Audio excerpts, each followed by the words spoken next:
According to the American Heart Association, more than 350,000 cardiac arrests happen outside of the hospital each year in the United States alone. If there's no one there to help, 90% of those people die. Knowing CPR saves lives. It's been 5 years. It still gets to me. Sorry. El Segundo Fire Marshal James Carver recalls the day he almost died. First, extreme exhaustion, and then I was having a heart attack. I was in the garage, fell out of the chair, hit my head on the toolbox. I was out. I was done. Carver's wife heard the crash, but it was his son Brian, at the time a certified EMT, who got to work.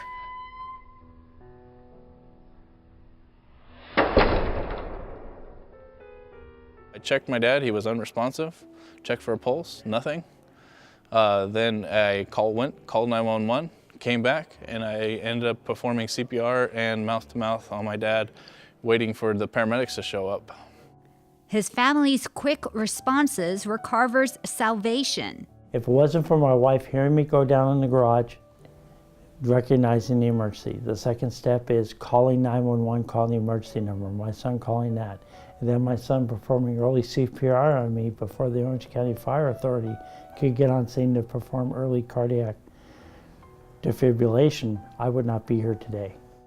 In fact, it was Carver who first taught his son CPR. He's been known CPR since 12 years old, and I redid my EMT and went through EMT with him to get him to go through EMT because he wanted to become an EMT and eventually become a firefighter. So I did that, and little did I realize that how much that would come back to save my life. He told me later on, he doesn't like talking about it, that he just went to work like he is working on somebody at work, not his dad. That's exactly why Carver stresses the urgency of everyone learning CPR. In most cases, it could mean saving the life of someone dear to your heart. They say heart attacks happen outside of the hospital, outside of the clinical setting. It's very true. And though we don't have a direct statistic on it, a lot of them are with family members, either with the family member at home or with the family member somewhere. But you can do so much by calling 911, starting CPR. If you're in a public place, there are AEDs in every city building. If you're trained in use of an AED, use the AED. Those are the things that are going to save people. That's going to increase our save rate from 18%. CPR could also mean not only saving a life, but saving someone's brain.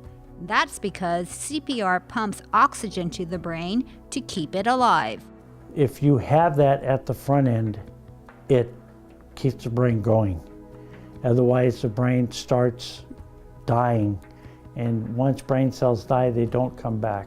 Survival could mean me retiring at 48 and sitting at home because I don't have full function of my muscles or my brain because something happened, I didn't get all my brain cells, to me back to work full-time as a fire marshal in El Segundo. That's what CPR, early CPR means. I should not be here today. I should not be talking to you. I'm a blessed man. You don't have to remember any numbers, but what you're doing by just doing compression is you're circulating that oxygenated blood that's still in their blood, in their body, to their brain. To prepare people for such emergencies, Carver organizes a yearly Super CPR Saturday, a free and easy way to get certified. Today, if you do the interactive online portion that the American Red Cross has, you come, bring your little paper, you go to the skills area, take a 35-minute skills session on it. We verify you know what you're doing, and then you're done. There's no more tests. Still, some are hesitant to learn, but CPR certification is crucial. I think they're fearful, students, learning CPR because of the unknown. They don't want to do anything wrong, and they don't want to feel that if this person passes on, that they were part of that. But the thing is this, is if you don't even try, then you don't know whether you could have saved this life, or did you participate in allowing this individual to pass on into their own demise. I think everyone should take a CPR class. I mean, to have the skills to save a life is invaluable. And who doesn't want to help their neighbor? Or it could even be you that could be choking or have a heart attack, and your neighbor or your friend next to you knows what to do to save your life. Looking back on that day when life for them almost took a turn for the worse, the Carvers say there's nothing better than to be prepared. It's going to be emotional. There's nothing that you can do about it. Either you're going to get right in the mode and go to training, or you're going to be in the mode of, what do I do, what do I do? But I prepare them for that, to let them know that it's going to be a dramatic situation. Know what to do, practice it, because you don't do it every day. It's not like you drive a car every day, you're going to work every day. You got to practice it. You come to Super CPR, it's free training.